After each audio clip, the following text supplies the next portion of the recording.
এখন যে ভিডিওটা দেখছেন মানে যেখানে কাজ করতেছে এটা অবশ্যই আপনারা আরও আগে দেখছেন, মানে জুলাই মাসের শুরুতেই এই ভিডিওগুলো আপনারা দেখছেন। যখন আমি ফার্মের জন্য আর কি সর্বপ্রথম বাঁশ কিনতে যাই তখন আর কি এই ভিডিওগুলো দেখছেন। আপনারা আমাকে বলতেই পারেন যে মামুন ভাই তাহলে এই ভিডিওগুলো এখন কিসের জন্য দেখাচ্ছেন। তো আমি এখন শুরু থেকে শেষ অবধি মানে আমার ফার্ম তৈরি করার প্রথম থেকে শেষ অবধি যাবতীয় যেখানে যে কাজগুলো করছি সেটা আর কি একটা ভিডিওর মাধ্যমে আমি আপনাদেরকে দেখানোর চেষ্টা করব। আর যাবতীয় কত টাকা খরচ হয়েছে আমার এই ফার্মের পিছনে সেটা আর কি আমি আপনাদের মাঝে তুলে ধরবো। এই কারণে আর কি মূলত আজকের এই ভিডিওটা করা।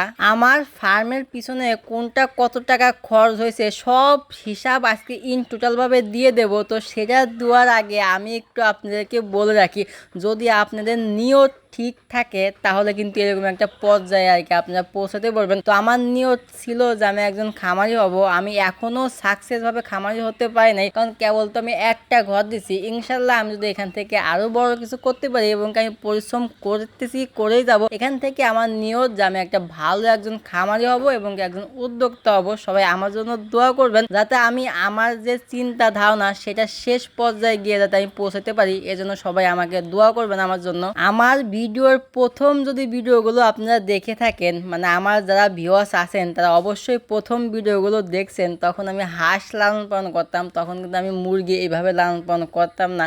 তো আমি হাঁস থেকে আর কি মূলত শুরু করি। আমার 18 পিস হাঁস ছিল, সেই হাঁসটা আমার বড় দুলাভাই আর কি কিনে দিয়েছিল। সেই হাঁসের থেকে আর কি মূলত আমার এই লাইনে আসা, আর আমি এই লাইনে থেকেই যাব। সেই হাঁস থেকে আজ মুরগিতে গেছি, মুরগির থেকে গরুতে যাব, গরুর থেকে ছাগলে যাব। ইনশাল্লাহ আমার বাড়িতে শুধু পশু পাখি থাকবে। সবাই আমার জন্য দোয়া করবেন যাতে আমি আমার মনের আশা এবং আমার যে চিন্তা ধারণা সম্পূর্ণভাবে পরিপূর্ণভাবে প্ল্যানটা খাটাইতে পারি। সবাই আমার জন্য এবং আমার খামারের জন্য সবাই দোয়া করবেন একটু বেশি বেশি করে। তো চলুন এখন কথা বলি মেন বিষয় নিয়ে, মানে আমার ফার্মে কত টাকা ব্যয় হয়েছে সেটার একটা ধারণা দেওয়ার চেষ্টা করব। একদম এ টু জেড আমার ফার্মে কোথায় কত টাকা লাগছে একদম টোটালি আমি আপনাদেরকে বলে দেব। তো আমি এই ব্যয়ের কথা বলার আগে মানে আমার ফার্মে কত টাকা খরচ হয়েছে সেই বিষয়ে বলার আগে আমি আমার খামারের একটু ধারণা দেওয়ার চেষ্টা করি। আমার খামারটা লম্বায় হচ্ছে গিয়ে 30 হাত, মানে আমাদের হাতে 30 হাত লম্বা, আর হচ্ছে চওড়া হচ্ছে 10 হাত।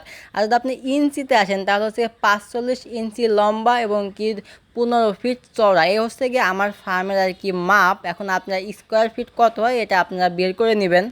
তো এখন বলি যে আমার ফার্মে মোট কত টাকা খরচ হয়েছে। আপনারা একটু কাইন্ডলি ভালোভাবে শুনবেন, মানে আপনারা যে পরিমাণ কমেন্ট এবং মেসেজ করতেছেন যে ভাই এটা মূলত কত টাকা খরচ হয়েছে এর একটা ভিডিও দেন, তো আমি সেটার ভিডিওর মূলত আজকে দিয়ে দিচ্ছি। তো আমার সর্বপ্রথম যেটা আমি বলতেছি সেটা হলো যে কাঠ মোট কিনা হয়েছে হচ্ছে 27,800 টাকা। তারপরে গিয়েছে হচ্ছে খুঁটি কিনা হয়েছে 13,300 টাকা, তার কিনা হয়েছে 300 টাকা এবং কি লোহা কিনা হয়েছে 1740 টাকা, বাঁশ কিনা হয়েছে 11,300 টাকা। এখানে আরেকটা কথা বলে রাখি, বাঁশ এই হচ্ছে কি 11,300 টাকা এবং কি আমার ঝাড়ের প্রায় 30টার মতন বাঁশ ছিল, সেটার দাম আমি আর কি ধরি নাই। দড়ি কিনা হয়েছে 280 টাকা এবং মিস্ত্রি খরচ হচ্ছে গিয়ে আপনার 16,800 টাকা। নেট খরচ হচ্ছে কি আপনার 800 টাকা, 8,850 টাকা নেট খরচ এবং ভ্যান ভাড়া দেওয়া হয়েছে 700 টাকা। এবং সর্বমোট যে খরচটা বেশি হয়েছে সেটা হলো টিন। এই টিনেই গিয়েছে আমার প্রায় 48,000 টাকা। এই মোট আর কি ইন্টোটালভাবে হচ্ছে দাঁড়ায় হচ্ছে 1,29,000 টাকা।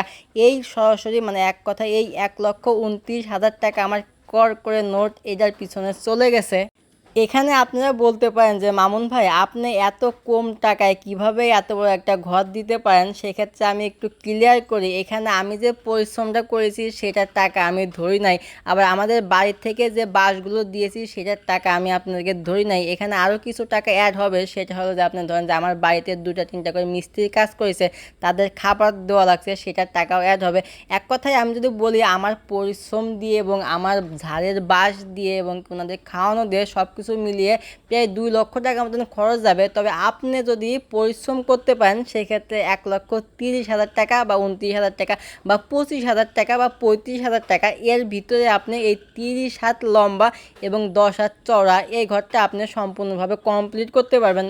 তো আমি ফার্স্ট থেকে যে কথা বলে আসি এখন আমি সেই কথাই বলতেছি যে আমি এর পিছনে আমি পরিশ্রম করেছি বিধায়ী এত কম টাকায় মানে সম্পূর্ণভাবে শেষ করতে পারছি। যদি আপনারা করতেন তাহলে আরও অনেক টাকায় লেগে যাইতো। তো আজকের ভিডিওটা আর কি এত বড় করতে চাচ্ছি না, আজকের ভিডিওটা অনেক বড় হয়ে গেছে। তো এই ভিডিওটা এখানে শেষ করতে চাচ্ছি। তো সবাই ভালো থাকবেন, সুস্থ থাকবেন, দেখা হবে কালকে নতুন আর একটা ভিডিওতে। আল্লাহ হাফেজ।